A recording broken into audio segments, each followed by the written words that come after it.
Daniels. I am in my backyard in Southern California enjoying some lovely SoCal climate, and I'm flying out to Jacksonville tonight to be a part of AEW on Wednesday. But before I do that, I want to use this shoot video to give you, Paul, a great birthday message. Happy birthday, man. I know your birthday is tomorrow, so I hope you have a great day and a wonderful year, and I hope that you get a chance to celebrate with friends and family in a very safe and healthy manner.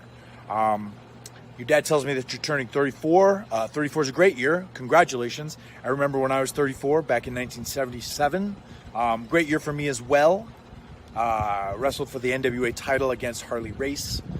What a night. What a night that was for me. But anyway, that's not about me. It's about you. So also tells me that you are the host or co-host of the Kicking Out podcast. So I hope that you are saying nice things about me, even though I haven't been on television for a while. But keep this a secret. I might be coming back soon, so keep it secret. Don't tell anyone. All right, thanks. Also, congrats on all the work at 92.1 in Indiana. I hope that you're playing the hits, or at least not disco. Either way, I don't mind. But anyway, yeah, man, have a great birthday, dude. Have a great year. Hopefully you get a chance to come see AEW live and in person in the coming months. And just stay safe and healthy, man. Take care, pal.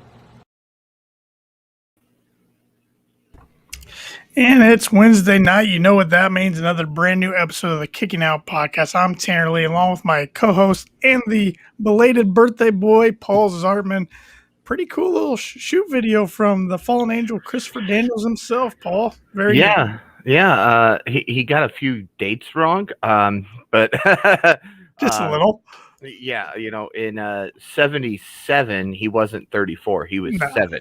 Right. So I'm not sure exactly what year he meant, but we're not gonna pick on him for that one. Just a little joke there. We got to say nice things about CD from now on the podcast. Not that we've ever really talked bad about him to begin with, but no, we had a very special little segment for him when they lost, and talked about how great SCU was and how good CD is, and of course look forward to, he's been doing a lot of behind the scenes work. We look forward to if his little tease there is true and he ends up back on television. I wasn't supposed to tell anybody apparently, but it's kind of all over our social media. Sure. So sorry about that, CD. Yep, it's out there for the whole AEW world to see and hear now, and we all know that Christopher Daniels is not a fan of disco. Yeah. I will not be playing any disco on 92.1 WROI. That's for sure. I didn't figure you would be. But, Paul, another fun Dynamite tonight. Homecoming, as this one was titled, back in Daly's place. They were acting like it's been a long time since they've been in Daly's place, but it's really only been about a month. I know. But I think this is going to be the last time for quite a while, most likely. Yeah, I think so.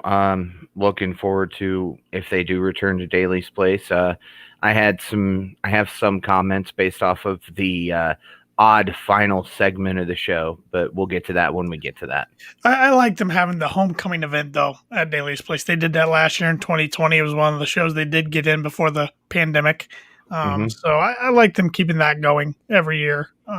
Because Daly's place is a cool wrestling setup, or the AEW amphitheater, as it was mentioned at the end of the show to maybe start calling it now. So. Yeah, of course. Okay, so you went ahead and brought it up. I was going to wait till the end. I didn't know where you were going, yeah. But I think that's kind of a cool little thing. Maybe Daly's place, unless AEW's there, then it's the AEW amphitheater. I think that'd be something a little cool. Maybe TK can rebrand it as both or something. Yeah, it's very fitting. I mean, of course, when we recapped the end of the Daly's Place era a few weeks ago, we mentioned so many different memories that happened over the past year there. And it's a place that's always going to be in the hearts of AEW.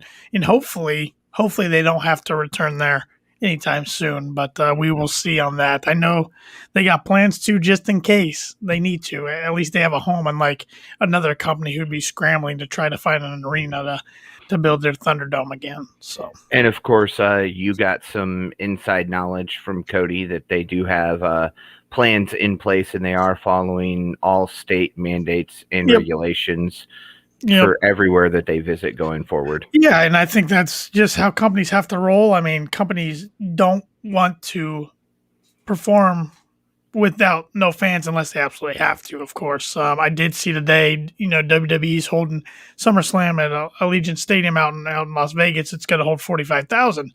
That plans are still on go for that, but every single person in attendance will have to wear a mask. Yeah. Just part of it. It's going to be hard to cheer with a mask on, You and I were both at the Indianapolis show, and my voice was very scratchy the next day, so I can't imagine having that mask on top of it while trying to scream that loud. Yeah, it's I'm sure it's more difficult than not wearing a mask, but I guess it is what it is in some of these hotspots in these bigger markets. So it beats the alternative of not being able to go at all. So, exactly. Stay safe, stay healthy, like CD said. Yep. Stay safe, stay healthy, do what you got to do.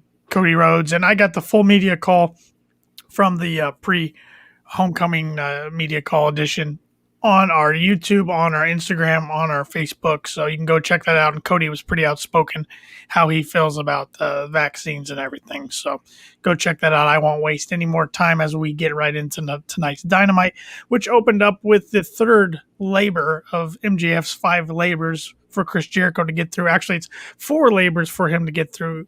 MJF would be the 5th, waiting, presumably at All Out. This one was rekindling an old rivalry from the WCW days. Chris Jericho versus the Juice, Juventud Guerrera. You have any fond memories of the Juice, Paul? Well, I remember they showed this as they were teasing it throughout the week. I remember watching Jericho pin him flexing with just 1 foot on top of him, like, I'm so good, I don't need to do this. I remember that match. Yeah. So, fond memory, yeah. Yeah, Shivani tonight brought up 98 in Sturgis. That was a classic pay-per-view match for anybody that followed WCW back then, shortly before Jericho moved over to the WWF at the time. But I mean, I was pretty young when WCW was in its heyday, but I do remember Juventud. But I can't say I remember the matches with Jericho. I've went back and watched them, but I don't remember seeing them back then in the present day. But courtesy of Peacock, right? Absolutely. Well, it was WWE Network at the time. I can't say I've watched Peacock too much. Yeah, but that kicked off the show tonight. I thought before the show started that would be our opening match, and I was correct. In my opinion, Paul, I thought this match kind of got off on some bad timing, on some bad footing, and it never really got going. The crowd was into it at the end, and there was a cool ending. And when I'm talking about timing, I mean, Juventud was slipping a little bit multiple times on the top rope. Jericho was in the ring waiting on him a little longer than normal to perform the dives off the top rope and everything. But Jericho did take control earlier in the match and was beating Juvi along the ring side and tossed him back inside the ring. And then he hit a diving crossbody for a 2 count, but Juvi came back with strikes and a buzzsaw kick and then got a 2 count before locking in a submission. Jericho dropped him with several shoulder blocks into a diving double axe handle for a 2 count. Jericho then hit a backbreaker before attacking Juvi and ripping off his mask, which we've seen a lot of that in AEW, seems like, with luchadors. Chris countered with a Hurricanrana into a Walls of Jericho before, and that was, I thought that was going to be how he won this match. He had won a match years ago performing a Walls of Jericho on the top rope. I thought that was maybe how he's going to win this match, but Juvi hit a swinging net breaker into a super kick for a 2. Then he countered a power bomb into a DDT, and Jericho hit a Judas effect, but he went for the cover. And Aubrey's like, no, you can't cover him. Jericho then went up to the top rope and hit a diving Judas effect, which was really neat for the pin and the win. I didn't see that coming. So that was a pretty cool ending to the match. I will have to say, for not being a fan of the rest of the match, I thought the ending was pretty cool. Yeah, it was. I didn't realize Jericho was that agile still. Just a little slower than he used to be. Yeah, just a little bit. But, seeing him get up there, jump off, spin, and hit the Judas effect was fantastic. I agree with you. The one thing I did really enjoy, and I even texted you about this, MJF was on the headset as he has been for every other labor, and he yells at Aubrey, he goes, "If you don't count 3 the next time, we're going to have a problem." And sure enough, the next pin was a 3 count. Yep. And then after the match, we saw Wardlow come out, and he attacked Jericho and Juventud both, actually. Laid them both out. Then MJF announced that Wardlow is going to be Jericho's next opponent. He's going to be the 4th labor, and MJF will be alongside him at ringside. So thoughts on that? Be a little bit difficult for Jericho, but of course the 4th before the 5th, it's always got to be that way. Yep. There did seem to be some type of confusion with commentary, though, as commentary said he was going to be the guest ref, and not just ringside. Right. I think they cleared it up later on in the match graphic, but you're right. Commentary did have a little blimp there. You got to think the Inner Circle is going to get involved with this one. Yeah, because there's no stipulation saying the Inner Circle can't get involved. If nothing else, I say Hager will be ringside. Now, of course, the graphic says it'll be just Jericho, but you got to say at least Hager ringside, if not Hager and Sammy. Something's got to happen to even the odds. So we then got a backstage interview with the Lucha Bros before they ultimately got interrupted by Andrade and Chavo. Basically, Chavo's pretty much saying, still trying to get them to come over. They said they don't work for anybody.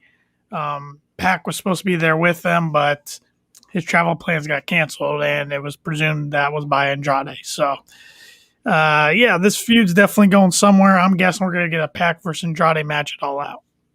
Yeah, and I just like the fact that from the moment Andrade said something about Death Triangle, my assumption was he was going to try to get the Lucha Bros, and you're like, no, I think he's going to take on all 3 of them. And so I like the fact that he is trying to get the Lucha Bros to join him, and I'm glad that there's no question with the Bros. They're just saying, no, we're not doing this. Get over it. I still do want to see him go against each of those individuals individually, but maybe we have to wait on that for a little bit. We then got a backstage interview with the Dark Order before Hangman Page shows up briefly, and he pretty much tells the group that he's got to take care of the Bucks and Kenny by himself, and it's time for them to kind of split ways for a little bit. And which John Silver was fighting him the whole time, saying they're friends, they got his back. But then Evil Uno kind of said, guys, if this is what he wants, we got to give him a space. Yep. Hangman and Dark Order. Tearing at all the AEW fans' heartstrings. Yep, all the BTE fans too. Yeah. I knew it was coming sooner or later. He never officially joined. Last week was the closest to joining that he's ever been. But I think him stepping away from the Dark Order, like you said, is perfect timing. It's the right thing to do. We'll see what happens. I don't know if he ever will join. I don't think he'll ever officially join, but I wouldn't be surprised to see their friendship rekindle in the coming future. Yeah, there's a lot of rumors out there about a recently released WWE wrestler. Maybe he could come in and take over the Dark Order, but I don't really want that to happen either. No. Maybe join the Dark Order. They kind of follow him, but he's not the leader because Mr. Brody Lee Jr., as he's now listed on the AEW roster, is going to be the next Exalted One. I believe if they wanted to bring somebody in to be the Exalted One, Amanda Huber, Brody Lee Jr., even their other son, who I can't recall his name off the top of my head, I think they would all have to sign off on it, honestly. Yeah, and if it is anybody, I think it would be that recently released Bray Wyatt for everybody. That's what we're talking about. I mean, it's no secret. Hush. I mean, it's all over social media, and we're just all like, that guy. Yeah. But Bray and Brody were best of friends, so I would see them having no problem. But I agree. I think Tony would want their blessing before he did that. Well, and I almost think Bray would come in as a heel and they would turn to the dark side again. And I don't know if he can do that with the Dark Order. So I don't know. We'll have to see, but I don't think even if they turned heel, they would be considered heel. They'd be more like a Britt Baker. tweener, Yep. He's got 90-day no compete, it sounds like, so it's got to be a while. Yeah, so everybody else, happens. they made sure everybody else had that 90-day after Malakai Black. The creative freedom part makes me want to see him in AEW, but honestly, his style I think would fit great at New Japan. Oh, absolutely. I honestly think him, Rowan, and Strowman, all three of them, could go to New Japan, form their family again over there, and it would be great with the fans. Oh yeah, I completely agree with that. I think the Japanese fans would eat that up. So Then we got a 6-man tag: Eddie Kingston, John Moxley, and Darby Allin, along with Steen, against Daniel Garcia and the new team debuting in AEW 2.0. I gotta be honest, I wasn't very familiar with these guys until just the last few days. They were previously in NXT, and their names are Matt and where's the other one? Matt and Chase. Matt and Chase Parker. Excuse me, I couldn't read my notes, and I kind of got the vibes when they came out. They were giving me some Generation Me vibes. The Young Bucks characters from their Impact days. Okay. Just the way they were dressed and their jackets and everything. Yeah, I could see that. Generation Me vibes. But a lot of people on Twitter saying these guys are the real deal, so they're hoping they're signed full time, which they put them in a pretty big match here. Yeah. So, I know Daniel Garcia has been one guy that's really impressed people on Dark and Elevation. But that little promo makes you wonder if they're truly all elite. Right. We can go wherever we want, whenever we want, and challenge whoever we want. Right. So saw Darby and Daniel starting things off before Matt and Eddie come in and exchange chops. Then Eddie dropped him and stomped him in the corner before distracting the referee. John choked him from ringside. Chase got some kicks in.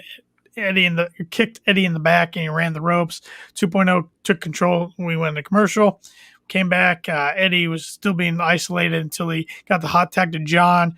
I thought Moxley looked fantastic tonight. The best I'd seen him in the ring for a while.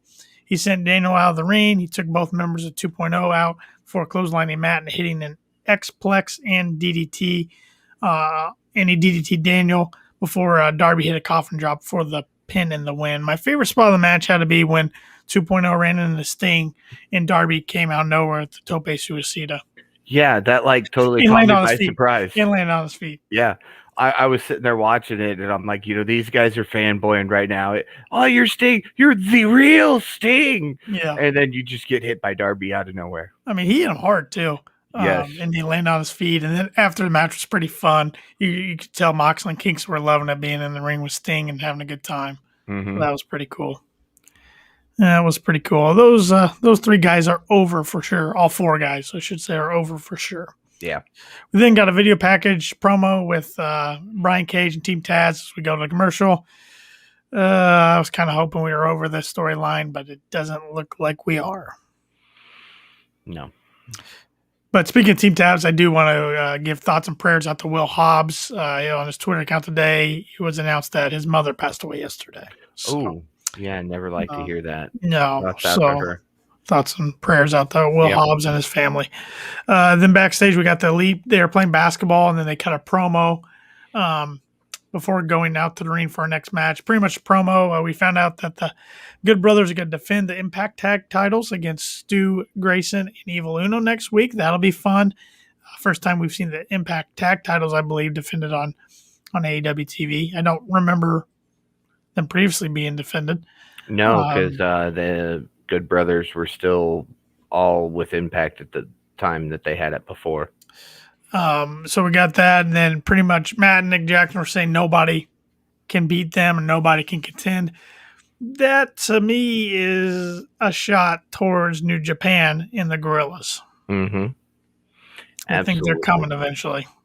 Just don't know when. And then we got Brandon Cutler trying to come up there going, I'm a cheater now. And they're like, hey, shut up. Yeah, get it back. And then Kenny was talking trash about Hangman. How Hangman wants the buzzer beater, won the last shot, and can't hit it. So there was more to come on that later in the episode. Next match was Christian Cage versus The Blade, who was accompanied by the Bunny, of course. Christian attacks The Blade when he's making his entrance before tossing him into the ring, and he's beating him down before the match started and beat on The Blade along the ringside. Before they get back inside, the Bunny distracts Christian before Christian counters a draping DDT and hits a reversal DDT for the 2. Blade then drops Christian across the top rope and stomps him. Then we went to commercial.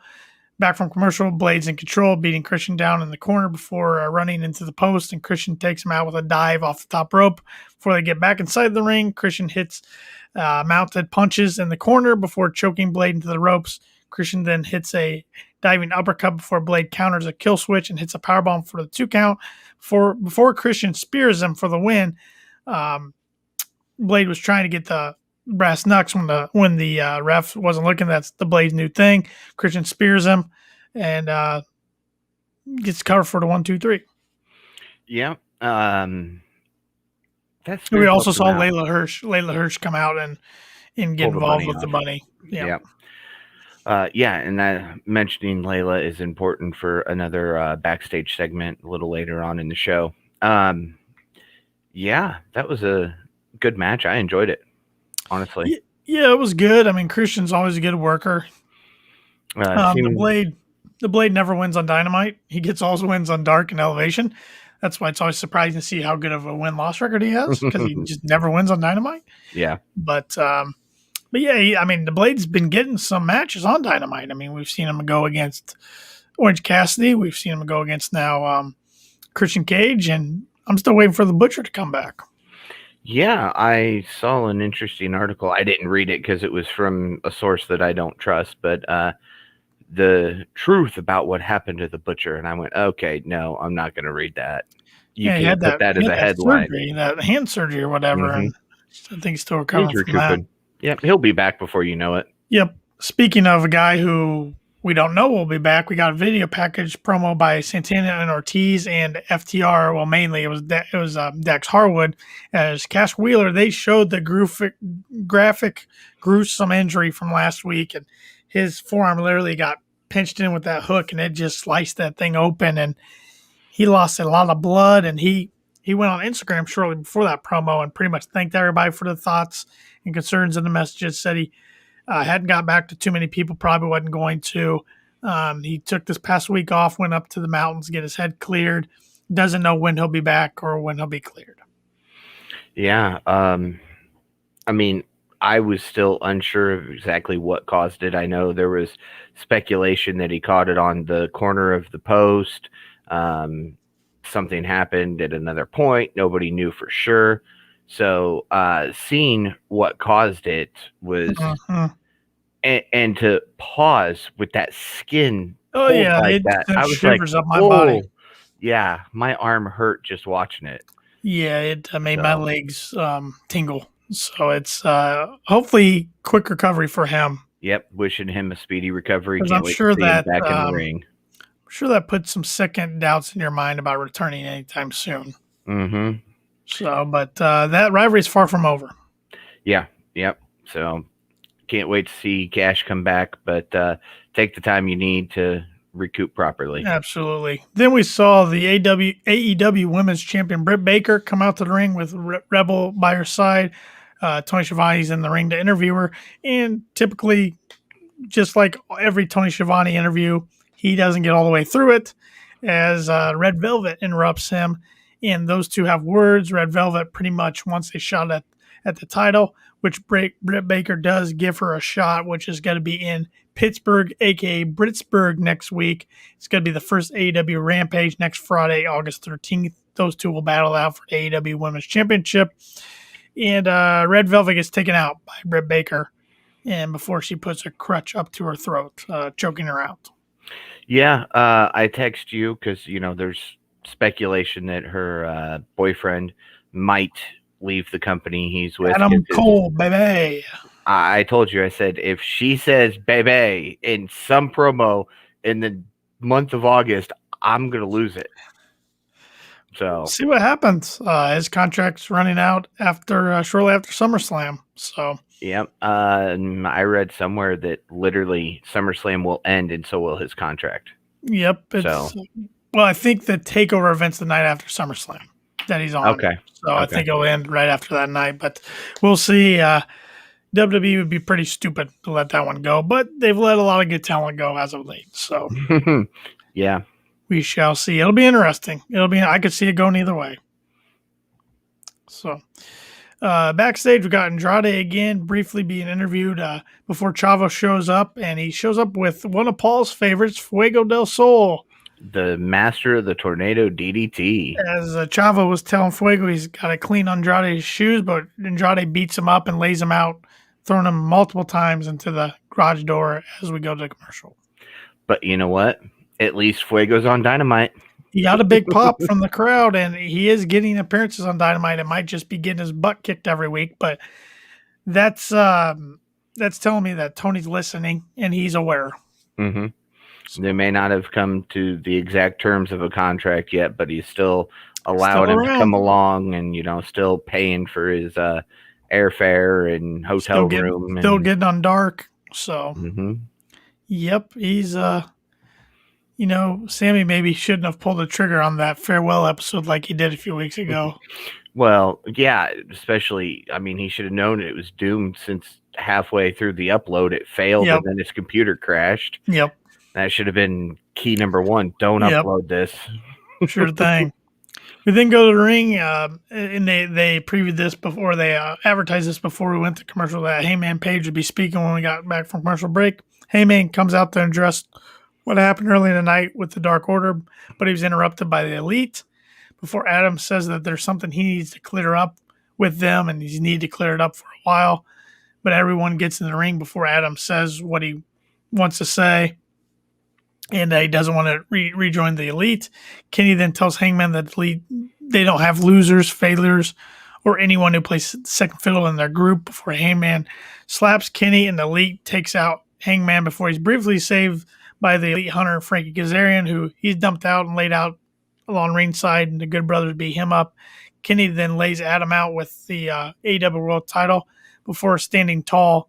Everybody celebrates, and I should mention the Bucks hit about 3 BTE triggers on Hangman too. So I think Hangman's going to be written off TV for a little while. Yeah, I think it'll be good. Write him off. Let these big stars that are signing contracts right now with AEW come in. Let their hype kind of start to die down a little bit, and then boom, Hangman shows back up. Well, all the reports last week coming out, Wrestle Talk I think broke it, and then Wrestling Inc. and Fightful also seconded or confirmed it, that not only is Heyman not going to be challenging for the world title at All Out like we expected for months, it doesn't even look like he's going to be on the card. Right. That tells me one or two things. He either A, has an injury of some sort, or B, I believe he and his girlfriend or fiance are expecting a baby soon. See, I wasn't sure. I thought I had heard rumors that he was going to be a dad. I can't remember, though, because I made a comment to somebody. I bet all those, because Hangman used to be a teacher, I said, I bet all those girls in his class are disappointed that they're not carrying his baby right now. So, maybe there's a wedding in the future. Hangman's very private, so who knows? My guess it's got something to do with expecting a baby here in the near future, but I could be wrong. I don't know. To keep one of your hottest talents off your biggest show of the year, there's got to be good reason. Mm-hmm. Yep. Oh, and speaking of the man that tried to save Hangman Adam Page, it is Frankie Kazarian's birthday today. So happy birthday, Frankie. Yes, it's his birthday. It's Pac's birthday and Dean Malenko's birthday. So a day full of AEW birthdays today. So happy birthday to the Iceman, the Bastard, and the Elite Hunter. So we then got the TNT Championship match between Miro defending against the Nightmare Family's Lee Johnson, who was alongside him at ringside was Dustin Rhodes. And I got to admit, Paul, this match went on a lot longer than I thought it was going to. Yeah, when they said commercial break, I went, wait, what? There's no way you can have this end in the middle of a commercial break. I thought this was going to be a squash match, and Lee put up a pretty good fight. Miro did get the win in the end with the game over, and man, the crowd was hot for Miro at the end. All of the crowd chanting game over with him, and Miro's looking dominant again. Yep. Liking the new little tweaks he's made to the title with the white strap and the green banner. Looks very nice. New music. New music. So I think he has officially made himself God's favorite champion. He's not the best man anymore. He's promoted to God's favorite champion. So who we got to see him face for the TNT title? I don't even have a clue at this point. I'm thinking Jungle Boy. You think so? But Jungle Boy's up there in the rankings right now.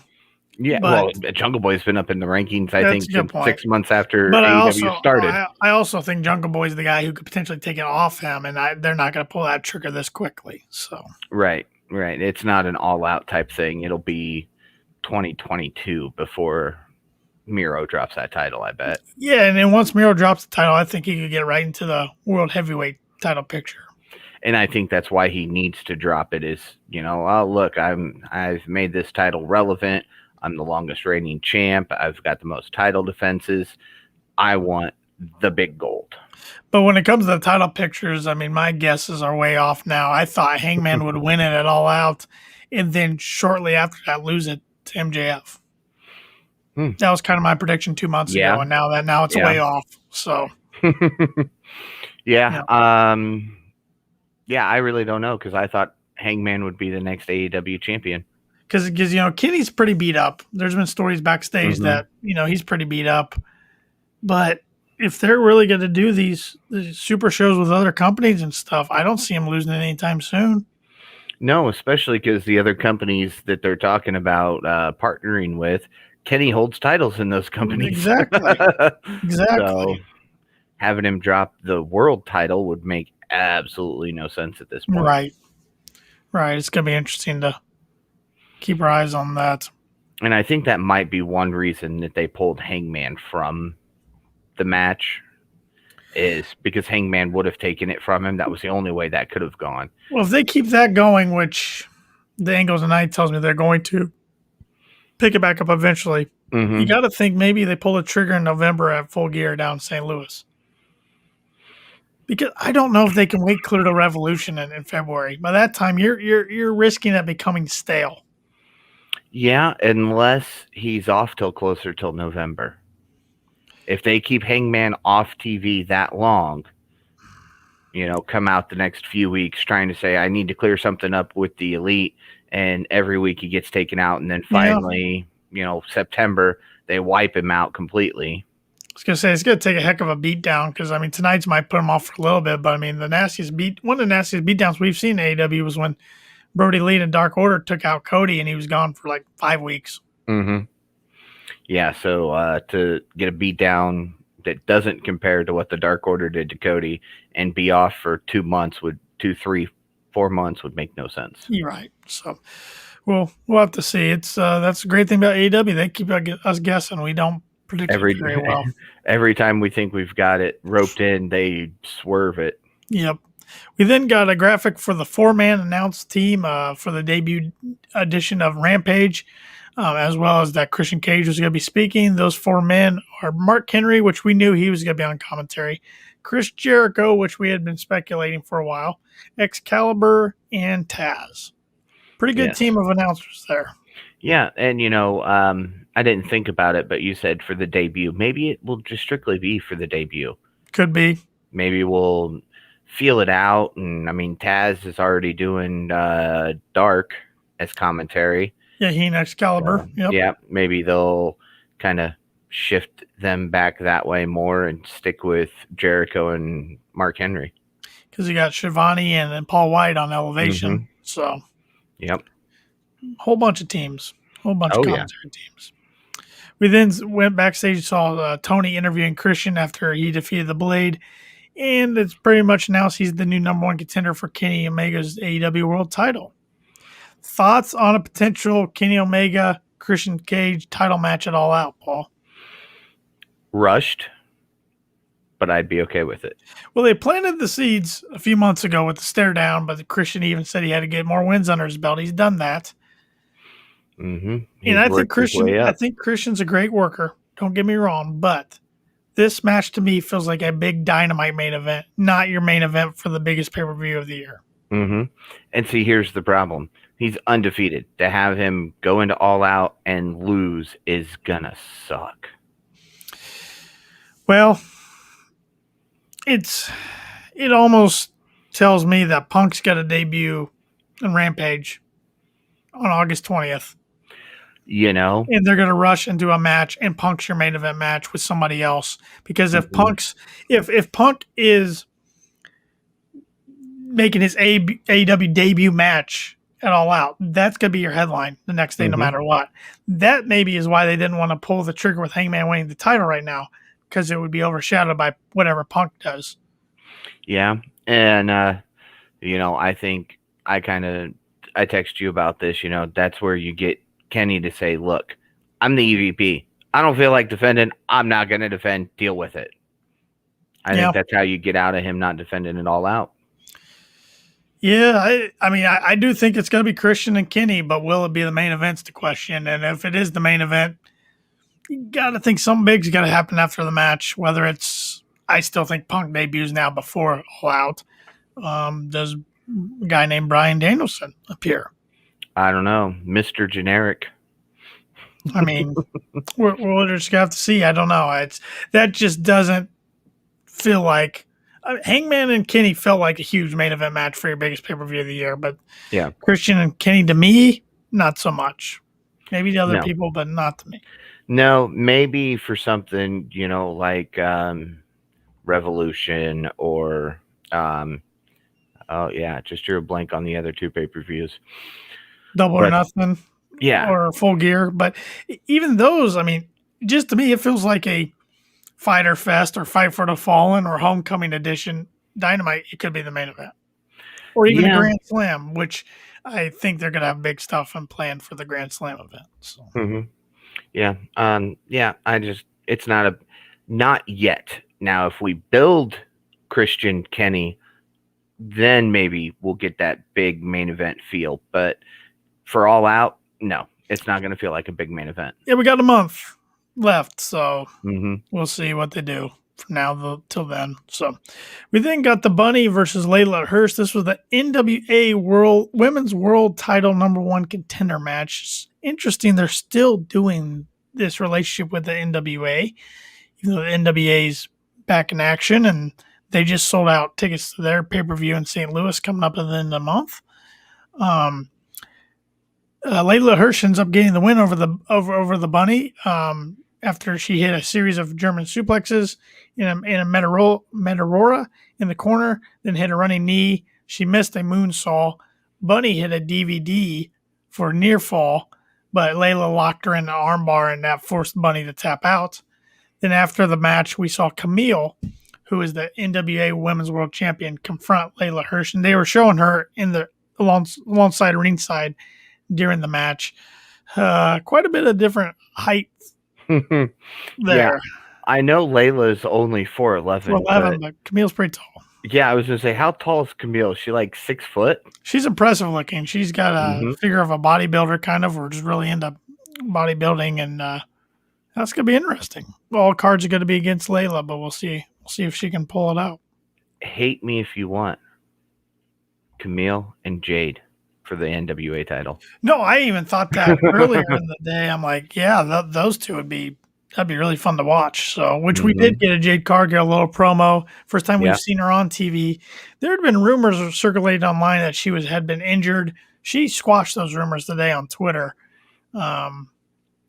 But yeah, her and Mark Sterling pretty much said that they had been around the country getting deals and everything for her, and now they're back in AEW, and she's going to be competing on Monday's Elevation.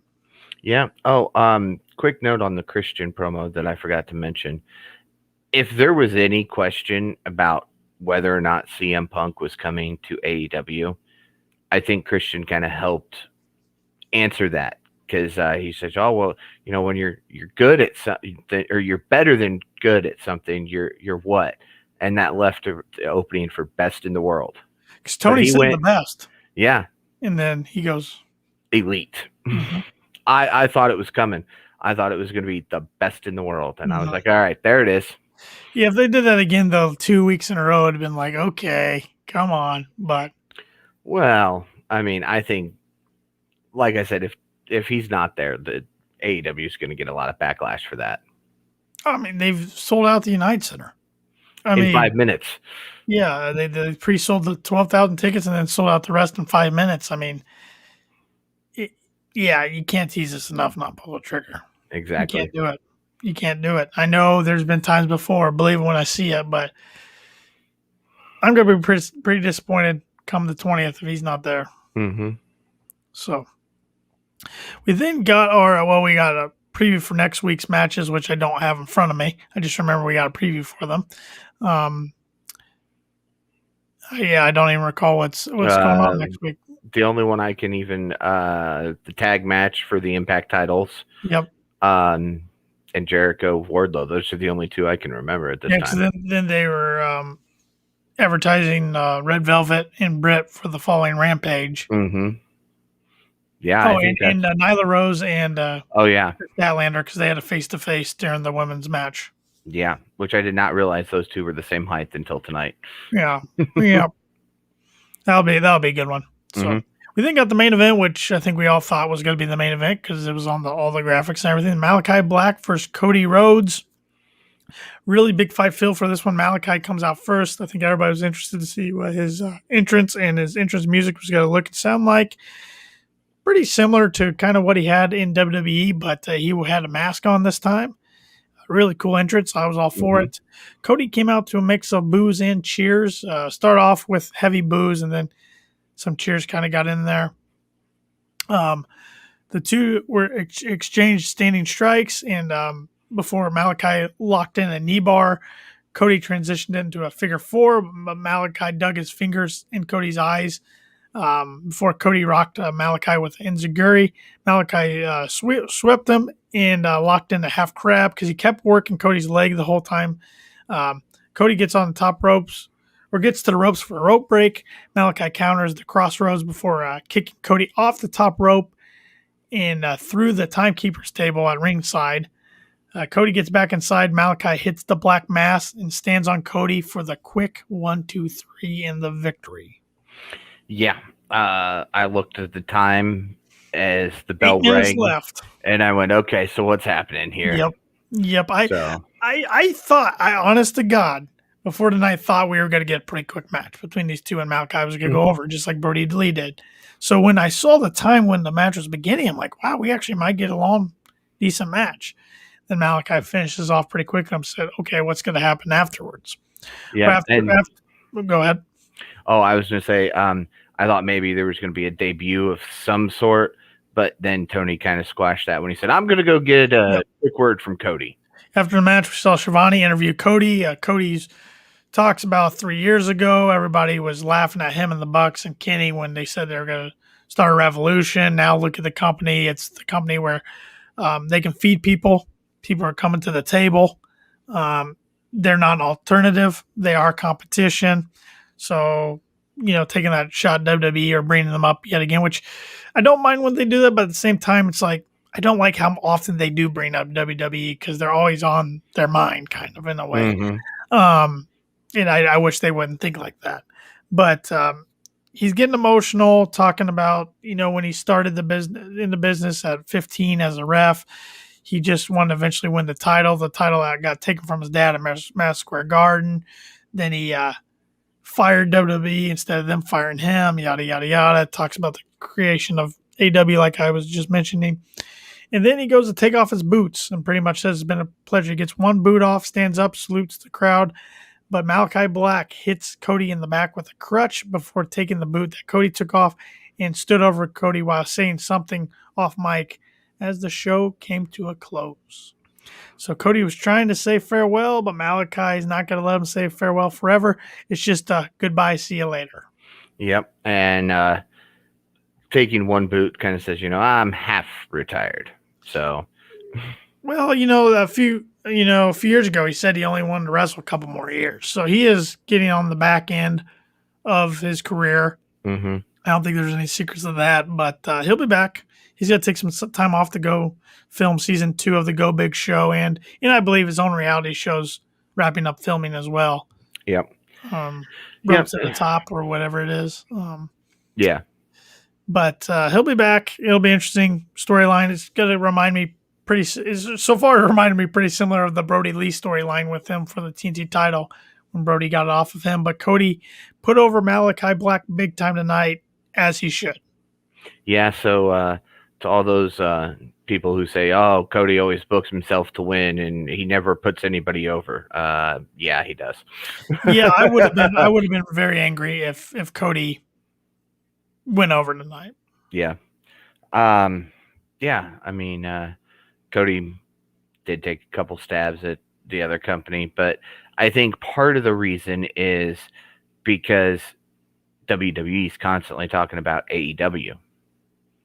In all the interviews here lately, it's been, Vince comments on AEW, H comments on AEW. Well, they get asked about it, though. Yeah. The media asks them about it. The media is trying to get them to say, but you never hear them say it on their own TV program. Right. They're not just going to come out and go, well, yeah. Since, the Hall of Fame induction ceremony of D-Generation X, when H referred to it as a pissant t-shirt company. Right. But other than that, I mean, they've never mentioned it. Not too often, at least. I mean, and they shouldn't. I mean, they that would be a problem if they would. They know, we all see the ratings. We all see the momentum AEW is getting.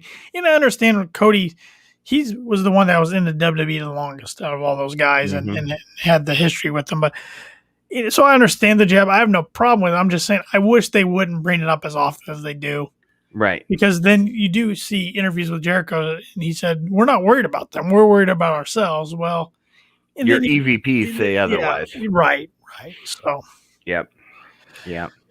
But overall, Paul, what did you think of tonight's show? Rating from 0 to 10. I'm going with a solid 7.5. 7.5. Few errors tonight that really could have been avoided. That threw me off. Kenny's mic kept cutting in and out. Tony had problems backstage with his mic cutting in and out.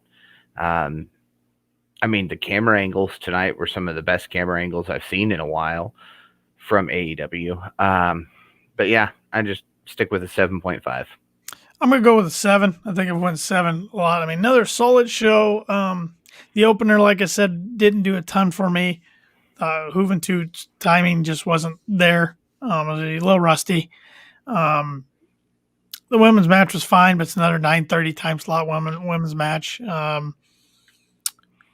mean, I was just really looking forward to the main event. And then the whole Christian kind of becoming the number one contender thing. I mean, like I said, it is what it is, but it feels just like a big Dynamite main event to me, not a main event of your biggest pay-per-view of the year. But maybe they'll win me over here in the next few weeks with a solid build. We'll see. So that comes to Wrestler of the Week.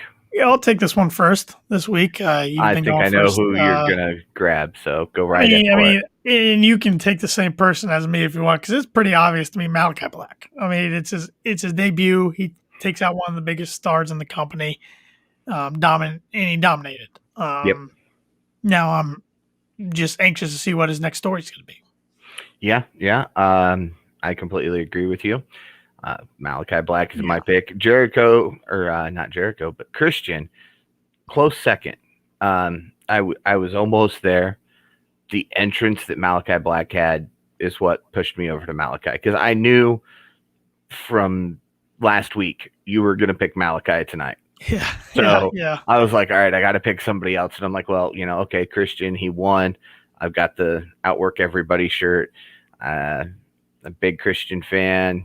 He's number one contender. I'll go Christian. And then that entrance hit. Now, nope, it's Malakai Black.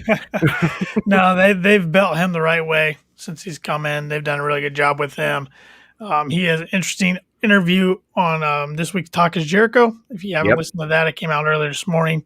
Seems like a really good guy. Absolutely. Guy that gets so invested in his character. Yes. His character is so deep. It's unbelievable how much thought he puts into it. And I'm watching him tonight, and I'm enjoying his kicks and his strikes. And I'm like, the WWE let this guy go. Mm-hmm. It just makes me chuckle. It's like unbelievable. Yeah, and it was nice to see him in shorts instead of trunks. Yep. Because I feel that was the one thing WWE did wrong with him, apart from letting him go. I wanted to see him in something other than Trunks. I'm not a big fan of Trunks. Certain guys can pull him off, but a character like at the time Aleister Black in Trunks, not for me. Yeah.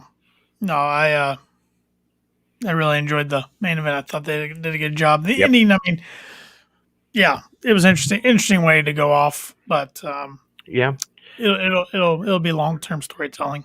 Exactly, because it's like, Cody says, "Look, I'm done," but Malakai says, "No, you're not." No.